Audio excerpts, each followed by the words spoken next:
Una presentación como corresponde del vicecanciller de la República, Nicolás Albertoni. ¿Qué tal, Jorge, ¿cómo Albertoni? estás? Buenas noches. Un gusto saludarlos. Gracias por estar con nosotros. ¿Podrías estar en estos momentos en Río de Janeiro? Podría, pero como me tocó Cumbre Iberoamericana la semana pasada, bueno, ahí hubo cambio y obviamente el canciller tenía que estar presente. Fantástico. Hubo allí, a propósito del G20, hubo una, no digo censura, pero hubo un cuestionamiento por parte de la oposición por la no presencia del presidente de la República, Lacalle Pou. ¿Qué pasó allí? No, yo le quitaría dramatismo, Jorge. Mirá, primero nosotros no somos miembros del G20, fuimos invitados al G20. En general estas cumbres son más declaratorias, ¿no? Digo, no estamos hablando de cumbres que se van a definir en grandes acuerdos y más justo en este contexto que está siendo difícil generar consensos. Pero están las economías más poderosas, ¿no? Sin duda, sin duda. Pero ahí, mira, estando de este lado del telón, a veces uno ve la dualidad de criterios para la crítica, en este caso de la oposición. Fíjate que el año pasado, yo ahora mirando para atrás la presencia del presidente, sabiendo que iban a venir por ahí, porque vi que políticamente estaba el tema sobre la mesa. Y el año pasado el presidente asistió, yo creo que uno de los hechos políticos en la región más importante, que fue el evento de recordación de los 50 años del golpe de Estado en Chile. Ustedes dirán, bueno, pero fue un evento político importante en la región. No estuvo Lula, por razones de agendas varias. Y el presidente fue de los pocos presidente de la calle que asistió. Ahí me toca estar mucho con mis contrapartes chilenos y siempre lo agradecieron. Y yo no vi el Frente Amplio en ese caso felicitando al presidente y vaya en qué hecho político diciendo que sí estuvo presente. No con esto quiero justificar esto, que la verdad que se han dado varias cuestiones de agenda del presidente. También vimos que en términos más estratégicos era nada menos, de hecho está el canciller de la República, ¿no? No es que el país no asistió. Está celebrando, de hecho, reuniones bilaterales muy importantes, el canciller. O sea que entendíamos que por ahí ya bastaba y era importante la presencia con el canciller. Así que yo le quitaría dramatismo y eso es lo que sucedió. Es entendible que el presidente, estamos a una semana de las elecciones, estaba en Melo inaugurando unas ventas de avanzar. Es decir, el presidente puede decir, es más importante marcar presencia acá a nivel local que... Posiblemente, sí les digo que a la interna Cancillería no fue una ecuación electoral esta. Es más bien, bueno, a su vez también estamos nada menos, ¿no?, que en una semana de una elección nacional, pero fue una combinación de factores y repito, a veces sorprende cómo no se felicita cuando el presidente sí es de los pocos que va, pero así pasa en este oficio. Bien. El G20 tiene dos miembros del Mercosur allí, ¿no? Argentina y Brasil. ¿Sí? Eso quizás era relevante, sobre todo que son las dos potencias que tienen agendas absolutamente antagónicas. ¿Eso no justificaba también la presencia del presidente para estar allí intermediando, buscando a ver cómo acercar posiciones? No, posiblemente sí, Alfonso. Yo creo que fue de nuevo, siempre va a ser importante la presencia del presidente, pero también hemos visto un presidente que ha sido constante también en la presencia nacional y en la política doméstica, en el quehacer doméstico. Entonces, de nuevo, sí es importante una presencia de un presidente, pero también podría haber sido importante la presencia que ha tenido en estos días en el país. Por eso fue una combinación de factores. Tomo el hecho del G20, pero quiero citarte un tuit que puso el analista político Andrés Malamud, que dice: la ausencia de Trump en el G20, porque no asumió, por eso es que no asistió, será remediada por la presencia de Milei, su alter ego austral. Argentina se encargará de impedir la unanimidad de cualquier declaración con aroma woke. Y por eso quería preguntarte, ¿cómo impacta la cercanía de Milei con Elon Musk y por transitiva con Trump? Y si puede tener un impacto para el Uruguay. No, y con Trump mismo, lo hemos visto, ¿no? Ahora en Mar-a-Lago, al presidente Milei. Yo creo que pasamos raya y es todo positivo para el Cono Sur, ¿no? Es decir, si mañana hay sanamente esto dicho en términos gráficos, un anzuelo que arrima el presidente nada menos que Estados Unidos al Cono Sur, que reiteremos es un debe no solo del Partido Republicano, sino también del Demócrata, acercarse más al Cono Sur. Cuando se miraba hacia América Latina era una agenda muy migratoria que más o menos terminaba en México. Sí. Y vaya razón, quizá puede tenerlo. Yo creo que en los dos lados, en los dos partidos, siempre ha quedado un debe con América del Sur. Basta con ver las visitas oficiales de Estados Unidos. Si hoy, a través del presidente Milei, hay un acercamiento al Cono Sur, la verdad que desde Uruguay lo vemos muy positivo. Hasta ahora ha sido todo simbólico igual, ¿no?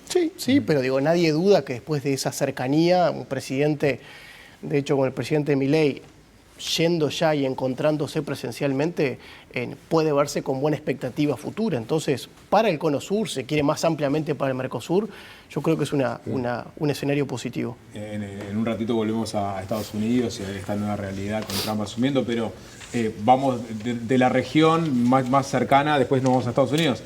Y de Argentina a Brasil nos vamos a Venezuela. Una pregunta bien concreta. Ahora que pasó un poco de agua, ¿no?, después de las elecciones en Venezuela, ¿qué herramientas de presión relevantes puede usar la comunidad internacional para presionar a Maduro para que vuelva a la senda democrática? Bueno, yo creo que ahí a veces los países están limitados. Se puede llegar hasta un 50% en este tipo de escenarios. Porque la presión internacional al final del día termina cuando, de nuevo, la política doméstica termina encontrándose. Por ejemplo, que haya una oposición unificada es una variable necesaria, doméstica, y yo creo que en este caso se dio. Pero también de que los militares no estén del lado del régimen, que en ese caso no se está dando. Entonces, lamentablemente, a veces nos encontramos con un cierto muro en ese 50% de acción, que quizás es donde estamos. Porque más presión internacional que la que hemos hecho algunos países, yo creo que es difícil encontrar. En todos los foros posibles, Naciones Unidas, CELAC, en todos los hemos nombrado. Yo acabo de volver de Cumbre Iberoamericana y como país decidimos también ponerlo en agenda. Entonces, la respuesta yo creo que se está llegando a un límite, eso es razonable, pero también vamos a tener otro hecho político que es el 10 de enero, que establece la Constitución venezolana que debe haber un cambio de mando, obviamente un candidato ganador, y ya lo hemos dicho, por Uruguay el candidato legítimamente ganador de la elección ha sido Edmundo González. Entonces, lo que esperamos, sabemos que no hay señales de parte del régimen para que eso suceda, pero sí seguimos esperando de que haya un traspaso de mando. Y si así no hay, lo que va a haber es una consolidación y una continuidad de un régimen claramente autoritario y una dictadura en Venezuela que ya existe. Lo que vamos a ver es una continuidad de la dictadura. Está bien, Nicolás. Mi pregunta está conectada a esto, a ese 10 de enero en donde debe producirse la asunción del nuevo gobierno, ¿verdad? La pregunta es qué va a hacer Uruguay. En materia de candidatos, Delgado ha dicho que concretamente si él es el ganador, por ejemplo, de las elecciones, invitará el 1 de marzo a María Corina Machado y también a González Urruti. Orsi ha dicho que no tenía dilucidado ni pensado el tema. Pero concretamente, el 10 de enero, ¿qué va a pasar con Uruguay? No creo que la situación cambie, que yo crea que la situación cambie, no cambie, mejor dicho, no quiere decir que eso no ocurra, ¿verdad? Bueno, la verdad que ahí tenemos todas las posibilidades sobre la mesa. De nuevo, como todo hecho futuro, yo creo que deberíamos accionar una vez que cambie, y toda hipótesis a veces yo no creo que incluso colabore con lo que uno está esperando que suceda. Pero primero, en términos políticos y claros, yo creo que ahí va a haber, de nuevo, desde el punto de vista del país, decir que hay una consolidación de un régimen autoritario, que de nuevo el candidato legítimamente ganador, dado la abrumadora evidencia que había, es González Urrutia. Y en cuanto a la invitación, que es verdad, pero no es menor, me sorprende que Orsi no lo diga porque el 1 de marzo se va a dar una señal clara y parte de lo que decidimos el 24 es si el 1 de marzo va a estar Maduro en el cambio de mando o va a estar Edmundo González. Y parece algo figurativo, pero la señal que dé el país de forma clara, repudiando una dictadura, va a demostrar que este es un país que no dice que en Venezuela hay una democracia diferente como hemos escuchado del Frente Amplio. Pero Jorge, entonces, en el posicionamiento yo creo que lo que vamos a tener es de nuevo una reafirmación de la posición de Uruguay y estamos evaluando todo, ¿no? A veces se habla, bueno, de rompimiento de las relaciones diplomáticas o no. Todo eso es un abanico de posibilidades que está sobre la mesa, pero de nuevo, no queremos accionar ni dar señales santas, pues yo creo que no colabora también con lo que estamos esperando que suceda el 10 de enero. ¿Uruguay en solitario puede tomar una medida de esa naturaleza? ¿Ruptura, por ejemplo? Sí, no, claro, por soberanía dada nosotros obviamente... ¿Pero tenemos el poder, la espalda como para hacerlo? No, ya lo hemos hecho con otros países, ¿no? Es decir, cuando hubo, ¿se acuerdan? Bastante Valle ruido. Con Cuba, incluso. Valle sí, con claro. Cuba. Tenés razón. Y la verdad que el gobierno de Maduro no está colaborando en nada hasta por estos días en una situación absolutamente humanitaria que trasciende todo lo político. De eso vamos a hablar. Hay un uruguayo desaparecido en Venezuela. El gobierno ha solicitado información. La realidad es que la respuesta ha sido bastante magra. ¿Qué información tienen hoy? ¿Qué posibilidad tiene el gobierno de seguir insistiendo con esto? Y también consultarles si hay uno solo. Si el reporte hoy, la cifra es uno. Sí, estrictamente la persona que estamos dando seguimiento es una, que al pasar de Táchira, en la frontera Colombia-Venezuela, se pierde contacto, la familia pierde contacto, a los días se comunica con la Cancillería y es ahí que tomamos conocimiento. Y ahí accionamos diferentes mecanismos, ¿no? Es decir, el Consulado de Colombia en la frontera, en ONGs que también siguen el caso de encarcelados arbitrarios o detenciones arbitrarias de este tipo. Y ahora lo que estamos en contacto directo con la familia. La Cancillería está asistiendo a la familia desde un punto de vista jurídico, porque recordemos que quien tiene la potestad de la causa es la familia. Es decir, uno no puede como país denunciar esto en el ámbito multilateral. Y lo que tenemos, de hecho esto de hoy, uno de los escenarios que podría estar evaluando la familia es llevar esto al ámbito multilateral. Esto puede ser la Corte Interamericana de Derechos Humanos o incluso Naciones Unidas, ámbito de Naciones Unidas. Porque obviamente acá estamos casi cumpliendo un mes de una persona que está desaparecida. Esto es importante porque un escenario en que una persona cometió un delito, para no graficarlo en esto, pero en cualquier Estado de Derecho se debe comunicar que esa persona por qué está detenida. Claro. Entonces, y cuando una Cancillería nada menos manda solicitud a otra diciendo no sabemos el paradero de un ciudadano, lo mínimo que se comunica a la policía, a la Cancillería, para saber en qué situación está. Y no estamos teniendo ninguna colaboración de parte de la Cancillería venezolana, incluso peor, cuando nuestra encargada de archivo, que es la figura que hoy queda en Venezuela, pues recuerdan que nos expulsó la diplomática que estaba, la embajadora. No, lo que dice la Cancillería es, bueno, ¿cómo que esta persona viene a comunicarse con nosotros? Que se vaya también. Estamos hablando ya de un tipo de diálogo que no condice ni siquiera con el mínimo decoro cuando estamos ante una situación, repito, netamente humanitaria, porque acá no estamos hablando ni de color político ni de ideología, sino que hay una persona uruguaya desaparecida. Yo pondría esta situación, imagínense en cualquier otro gobierno, en Estados Unidos, un uruguayo desaparecido y que a su vez menos sabemos el paradero. Me sorprende que esto no sea tema con mayor presencia política por estos días, y también ver a veces un partido como el Frente Amplio que ni siquiera se pronuncia o menciona este tipo de cosas, que claramente es repudiable. Perdón, en referencia a la iniciativa que podría tener la familia, ¿cuál es?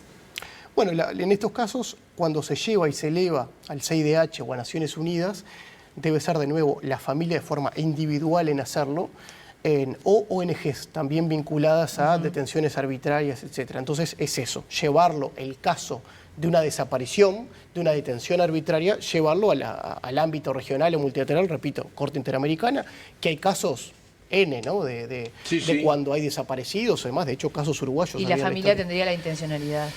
Y sabemos que dentro del abanico, de nuevo, de parte del asesoramiento que estamos proveyendo de la Cancillería, está eso en consideración y podría ser uno de los escenarios que estaría accionándose, repito, dado que llevamos casi un mes sin saber su paradero. ¿Se sabe algo del contexto en el que se encontraba en el momento que se apareció? ¿Por qué estaba cruzando eso? Sí, sabemos que tenía una pareja o alguien a quien iba a visitar en Venezuela, pero eso es lo que sabemos de contexto. Bien.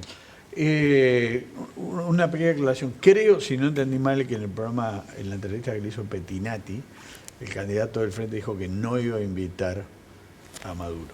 Está muy bien que lo digas. Me parece, si no entendí mal, Nos alegra. mal. Sí, también esperaríamos lo mismo, porque yo me quedé esperando un comunicado del Frente Amplio después de las elecciones. Maduro igual no sale de Venezuela, No, bueno, no puede salir, de hecho está requerido internacionalmente. Concretamente, está requerido por la DEA. Pero yo esperaría también, después de lo que fue la elección, que fue la verdad que nefasto en términos de transparencia, yo me quedé esperando el comunicado del Frente Amplio, que decía que iba a esperar el Centro Carter y los observadores de Naciones Unidas, ambos ya se expresaron diciendo que claramente fue de nula transparencia. Bueno, esto ya estamos hablando de meses, y nunca más se escuchó un comunicado del Frente Amplio, ¿no?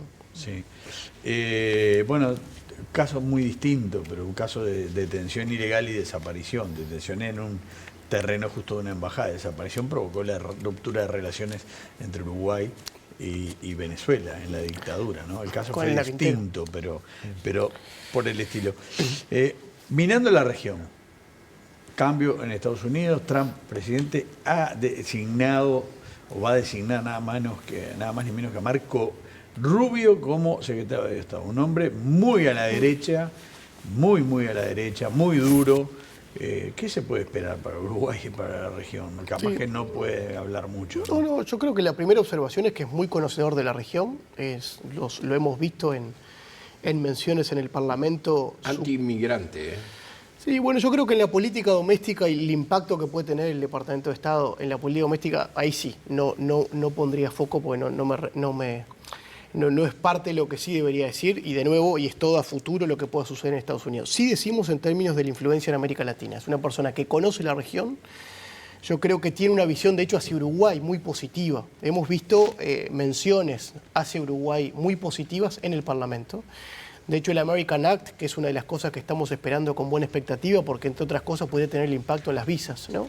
Y en las visas no solo migratorias tradicionales, sino más bien empresariales, y cuánto puede impactar después en los negocios, en las inversiones. Bueno, Marco Rubio ha sido uno de los que estaba también impulsando este tipo de iniciativas. Así que yo creo que la primera impresión, de hecho lo he mencionado en estos días en otro medio, vemos con muy buenos ojos el nombramiento. Vemos con buenos ojos porque, repito, es una persona que conoce la región, y que la región sea un poco más que la agenda migratoria, yo creo que genera buenas expectativas a ese nombramiento. Hablabas del American Act, digamos, la exposición de motivos del American Act, se hablaba justamente de tratar de interceder un poco en la incidencia que China está teniendo en la región, y por eso, digamos, afianzar los lazos con esta parte del mundo, ¿no? En este nuevo escenario, ¿no?, de Trump nuevamente asumiendo, y las tensiones comerciales que se van a dar naturalmente con China, como se dieron en su pasada administración, ¿qué hay que esperar? ¿Hay que esperar lo mismo que sucedió en la administración pasada? ¿Hay que esperar otra cosa? ¿Y cómo tiene que pararse Uruguay en ese escenario? Sí, a los efectos de Uruguay, dado que lo que nos une es más que una visión política partidaria con Estados Unidos, yo creo que en caso de continuar la coalición, puedo hablar por eso, que sé cuál es nuestra visión, yo no diría ni positiva ni negativa, va a ser de buena continuidad. Porque la verdad que veníamos en un buen vínculo también con la presidencia de Biden, y también estoy seguro que vamos a seguir con la presidencia de Trump. Lo que sí puede haber ajustes, como hablábamos recién, en ese acercamiento a la región. Y ahí hay factores exógenos, que no solo Uruguay, el factor Milei es innegable que pueda traerlo a la región, pero yo diría, hasta en eso me animaría, es decir, no cambiaría, sino que continuaría de forma positiva en lo que estamos viendo. $1.000 millones exportamos a Estados Unidos. Sí. Pero con relación a China, decís que, digamos, porque bueno, Trump y China han tenido sí, una retórica muy, digamos, desgastante. Yo en esto soy muy sincero también. Sí se puede dar un escenario hacia adelante de esa dualidad hacia el mundo que vamos. Sí, es innegable, de que podemos estar entrando en un escenario en que, no sé si la palabra es bipolaridad, que la conocemos bastante, pero sí en que mañana pueda haber escenarios de opción de uno y otro. Sí, es innegable que pueda suceder. Bien. En Uruguay vivimos a veces en escenarios que sentimos como muy distantes el mundo exterior. Sí. Es decir, las cosas que pasan en el mundo, lo vemos en el periodismo incluso, ¿eh? Lo vemos en los noticieros, por ejemplo. La ausencia de información internacional. Dicen que porque a la gente no le interesa. Sin embargo, en el mundo, yo vi, por ejemplo, esta semana concretamente, que canales muy cercanos, como los argentinos, estaban enviando gente a lugares de conflicto. En el debate casi ni se habló. Ni se habló, exactamente. ¿Sabes qué? Yo en mis clases, mi sombrero académico, pero menciono eso, de que a veces uno ve, ha cambiado un poco, pero incluso en la prensa escrita, siempre ese tipo de titulares, guerra en tal lado, no hay ningún uruguayo afectado. ¿No? Es como que el ombligo del mundo, o también desastres naturales, no hay ningún solo uruguayo nos debe implicado. importar eso. Bueno, no, hay cosas que nos deben importar. Esto de esta resolución de Joe Biden de habilitarle a Ucrania el uso de armamento norteamericano para atacar a Rusia, realmente fue un sacudón, pero hoy tuvimos otro sacudón. Rusia anunció la utilización de armas atómicas y, si fuera necesario, incluso contra países que no la poseen. Sí. Y entonces uno dice, ¿y nosotros? ¿Cómo vemos esto? ¿Cómo debemos ver esto? ¿Como una cosa lejana? Los países nórdicos ya prepararon a su población para la guerra. Sí, bueno, Finlandia. Suecia, Noruega y Dinamarca también. Sí, ver el OTAN por estos días, de hecho ya que se están publicando guías ante una posible guerra atómica y demás con posible armamento nuclear, y obviamente que nos estremece y genera profunda incertidumbre. Cuando estamos que salimos de una pandemia, tenemos 2 guerras activas y en ese medio del mundo es que estamos lidiando, ¿no? Sí. Yo creo que sin duda, incrementa la incertidumbre, y desde Uruguay obviamente hoy la respuesta inmediata es de profunda preocupación. Pero también de agradecimiento de que más allá de todas las complejidades que tiene América Latina, sigue siendo una región pacífica. Y hay complejidades políticas y muchas de ellas las hemos mencionado. Pero seguimos siendo una región, de nuevo, no tenemos ninguna tensión hoy en terreno latinoamericano y genera dentro de esa incertidumbre, por lo menos, también, que esa iba otro frente de guerra. La última guerra fue Perú-Ecuador hace mucho. Efectivamente. Sin contar la de Honduras por el Mundial, ¿se acuerdan? Sí, exacto. Albertoni, recuerdo la última visita del canciller acá, le preguntábamos por la relación con Milei, cuándo iba a venir efectivamente Milei a Uruguay y demás, y él destacaba la presencia de Diana Mondino como alguien clave en el relacionamiento de Argentina y el Uruguay. Diana Mondino fue removida por el presidente Milei. ¿Cómo impacta esto en las relaciones con Uruguay? ¿Cómo lo vio nuestro país? Y si puede tener alguna implicancia en el dragado y bueno, hay un montón de cosas que estábamos trabajando en conjunto. No, implicancias no. Es más, le puedo decir esto de las últimas horas. Hablaba en la tarde con el canciller, tuvo un encuentro con el nuevo ministro Huerten, que está en el G20, y de muy buen vínculo. Y todo lo que viene en marcha, sigue en marcha. El dragado de los 14 metros, también hay otros proyectos, de hecho, que estaban en el marco bilateral que se continúan. Así que, sí, naturalmente veníamos con un muy buen vínculo y a veces el día a día de trabajo, ¿no? con la canciller Mondino. Pero no, la respuesta es que no vamos, por los cambios, no estamos notando ningún cambio hacia atrás. Okay. Uno de los pocos temas que se habló a nivel del debate precisamente fue una cita que hizo Álvaro Delgado sobre el programa o las bases programáticas del Frente Amplio en materia internacional, que dice: vivimos en un mundo en donde el imperialismo norteamericano y sus aliados de OTAN ponen en riesgo la supervivencia del planeta, es decir, parece alinearse con Rusia y no con Ucrania, entre otras cosas. Dice la base programática. ¿Teme un cambio profundo en la política internacional si gana al frente? Yo creo que sí. Y a veces si algo lamento no es por traer agua para mi molino en los temas, porque viste que todos queremos que hablen de los temas, pero es porque yo creo que acá hay una profunda visión filosófica hacia dónde va el gobierno. Esa frase yo estoy estudiando con las bases programáticas del Frente Amplio. Porque además Estados Unidos tuvo una relación privilegiada con los gobiernos. Ese párrafo, Alfonso, termina diciendo: Uruguay debe ser solidario con los pueblos que luchan, en particular con nuestros vecinos del continente, denunciando los bloqueos, especialmente el de Cuba. Me sorprende que nos hable de Venezuela, por ejemplo. Uno lee hoy las bases programáticas del Frente Amplio y son claramente encontradas en un cuaderno en el lado oeste del muro de Berlín. Porque es netamente una visión sesentista de una política exterior antiimperialista que a veces uno en este oficio puede tener errores no forzados, porque en realidad es por querer pegar allá, uno está pegando en otros ámbitos también. Y ponerse hoy de frente a un país con el que compartimos muchos valores y visión de mundo como Estados Unidos me parece absolutamente innecesario, como también se establece volver a la UNASUR, denunciar el TIAR nuevamente, que sabemos que es algo que ha sido tradicionalmente, de hecho, es como buscarse un problema, creo, en las visiones del Frente Amplio. Como también sondear el ingreso a los BRICS, que acaba de entrar Irán y Venezuela. Bueno, lo de Venezuela que después no se permitió entrar, pero sí que están sondeando para entrar, pero Irán sí está dentro. Yo la verdad, y acá hablo ya más como ciudadano, yo no quiero ser parte de esa visión de mundo. Entonces, esa visión a mí me choca y quizá a veces me choca que no se profundice más en esto, porque repito, yo creo que en el tema internacional, estar ante un partido que dice que Venezuela es una democracia diferente, a una coalición de gobierno como la que estamos, que desde el primer día rechazamos y dijimos que en Venezuela hay una dictadura, no me parece un dato menor para la elección del domingo. Vayamos al otro gran tema internacional de estos tiempos, que es el conflicto en Medio Oriente, Israel y Palestina. ¿Cuál es el límite que tiene el gobierno uruguayo, esta Cancillería, a las incursiones bélicas de Israel en Gaza? Y se entiende que Israel se ha sobrepasado en su accionar en algún punto. Yo creo que, de hecho, fuimos claros. En reuniones del G20, de hecho, fue el canciller Paganini que mencionó que se estaba ante un contexto humanitario muy complejo en Gaza, o sea que cuando lo tuvimos que decir, y de hecho lo hemos reiterado, lo hemos dicho, pero también decimos que el 7 de octubre cambió la historia. Yo lo digo muy seguidamente a veces cuando se habla de estos temas. Que alguien me diga si antes del 7 de octubre hablábamos tanto de las tensiones en Medio Oriente como estamos hablando ahora. Era otro Medio Oriente. Alguien atacó. Y un país cuando es atacado tiene también su potestad de respuesta. Que a veces estamos viendo también que trasciende lo humanitario y lo que está sucediendo en Gaza claramente choca la vista, y Uruguay lo ha mencionado, es razonable. Pero de nuevo, alguien prendió este polvorín. y fue un grupo terrorista llamado Hamas. Entonces Uruguay, como en todo conflicto que es evolutivo, ha evolucionado también, no es que lo ha cambiado, en su mención a ese tema. Y cuando hemos dicho que de nuevo debe haber una pausa humanitaria, que debe haber también un intercambio de rehenes y terminar, y obviamente siempre a buscar por una resolución pacífica, lo hemos dicho. Estamos en un mundo donde realmente las cosas suceden muy rápidamente. Pero está terminando una administración aquí en nuestro país.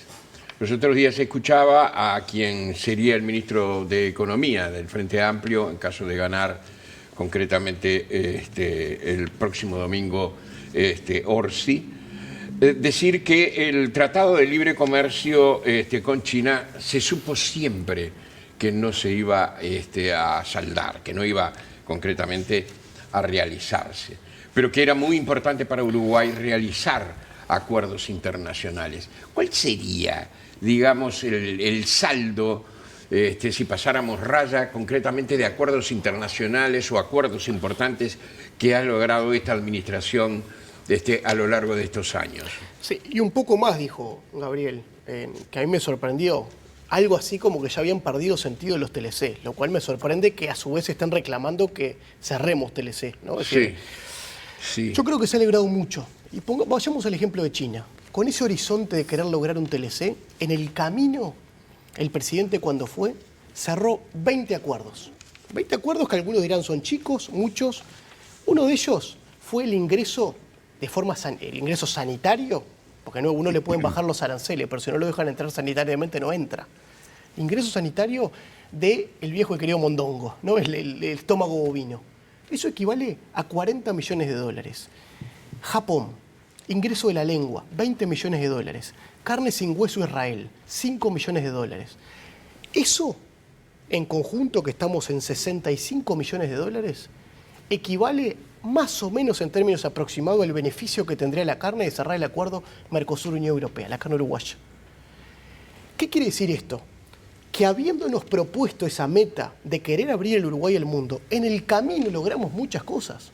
Yo les pregunto a los que critican si es más lo que logramos en este camino, que es señales y obviamente concreción, y cuánto más hubiéramos querido crear, que los que querían más y mejor Mercosur, y los que cuando cerraron en 2016, Jorge, un acuerdo con Chile, el plenario del Frente Amplio pasó 2 años para dejarlos en el Parlamento ratificar el acuerdo. El plenario, no el Parlamento, el plenario recién le dio la potestad de hacerlo. O aquel país en el que la política comercial se amenazaba un canciller y un ministro de Economía en renunciar cuando teníamos en la mano un TLC con Estados Unidos. Entonces, ya no es, yo no critico a los que queriendo no lograron. Cuando lo tuvieron en la mano no lograron las cosas.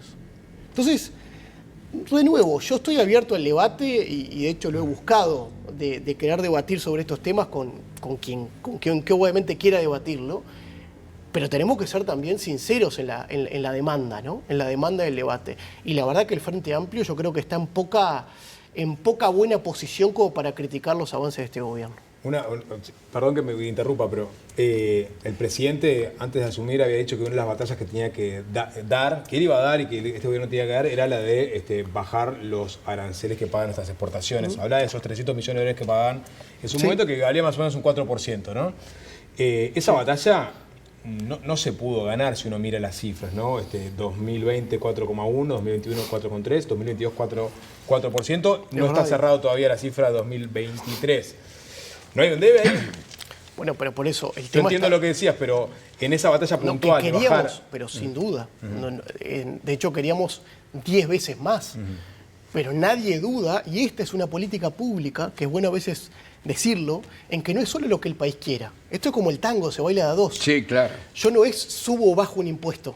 Claro. Yo no cierro un acuerdo porque quiera. Bueno, lo dijo Tabaré, ¿no? El tren pasa solo una vez. Y bueno, se le fue ese tren. Sí. Como el tren de los pueblos libres, que cuando en el tiempo de que había supuestamente buena cercanía ideológica con Argentina, se cerraban los puentes y aquel famoso tren anduvo solo una vez. En esta Argentina, nosotros estamos cerrando el dragado de los 14 metros, histórico, y a su vez con Brasil, estamos avanzando en muchas otras cosas, como puede ser el puente, el dragado de las lagunas. ¿Cuál es el nivel de avance? Pero a lo que voy, las exportadoras de Uruguay siguen pagando igual o más aranceles antes que arrancar. Sin duda, y obviamente que en términos de reducción arancelaria, sin duda queda un debe. Pero también seamos leales, que es una política pública en que uno puede avanzar hasta el 50%. Y no hay duda que Uruguay jugó en toda la cancha y un presidente diciendo en todos los rincones que Uruguay estaba dispuesto a abrirse. De hecho, estamos avanzando con Perú en querer ver de bilateralizar y avanzar en términos de acceso con Panamá y otros países yo creo que pueden venir en el horizonte Ecuador. Y no quiero poner, y lo digo como último esto, pero recordemos, ¿no?, que tuvimos una pandemia en que el mundo se paró y 2 guerras, ¿no?, que retienen las economías y generan más proteccionismo, porque uno empieza a ver, no me voy a abrir cuando estamos en plena guerra.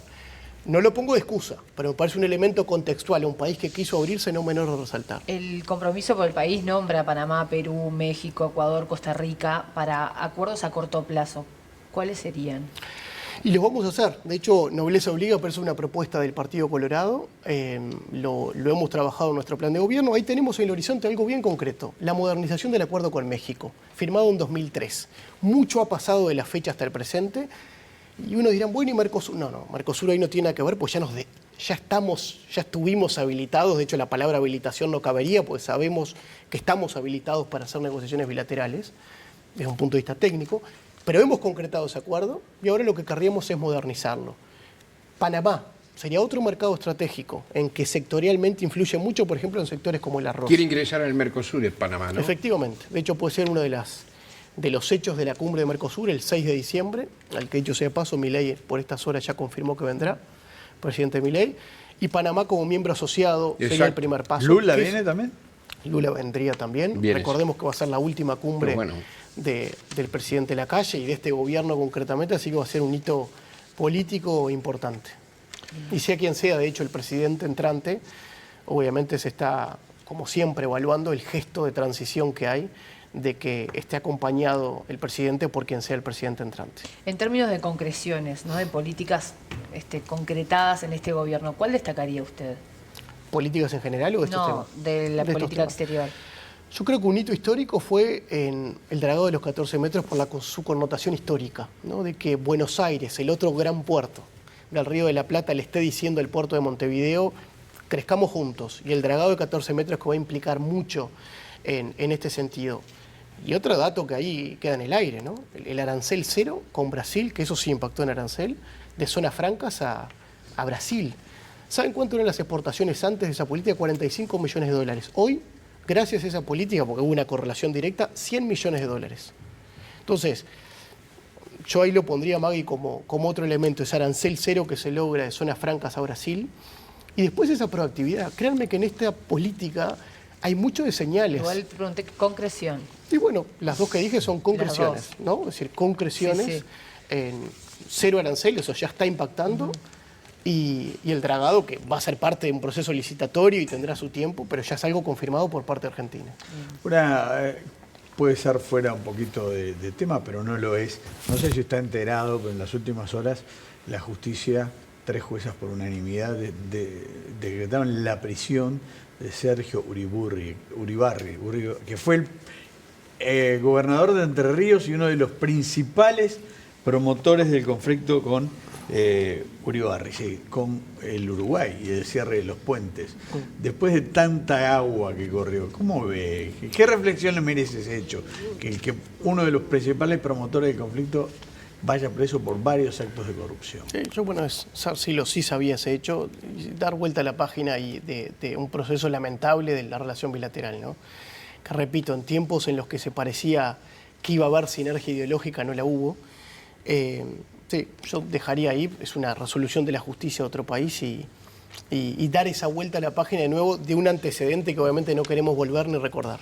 Ya que lo tengo acá, y tiene que ver con su antecesora y también correligionaria del Partido Colorado, estará al tanto. Veo que estamos en un abanico amplio. Y bueno, estamos hablando igual, Somos Nicolás. así.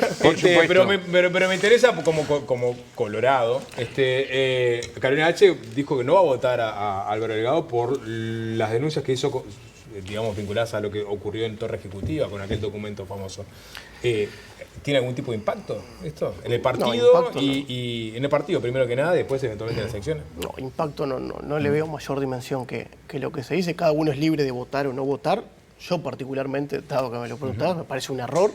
Yo creo que hay dos modelos de país muy claros. Y obviamente dice que no va a votar por lo menos un modelo de país en el caso de lo que avisó, lo que sería volver a reelegir a la coalición del país en el que yo quiero vivir a partir del domingo. Entonces, me limitaría a decir que me parece una decisión errónea en el no votar la continuidad de la coalición de gobierno. Muy bien. Vamos a saludar al vicecanciller de la República, Nicolás Albertoni. Gracias por venir esta noche. Gracias, Jorge. La continuamos otro día. Partido, ¿no? No diga nada que la gente cambie. Bueno, se lo digo al final. Sí. Por favor. Hasta muy pronto.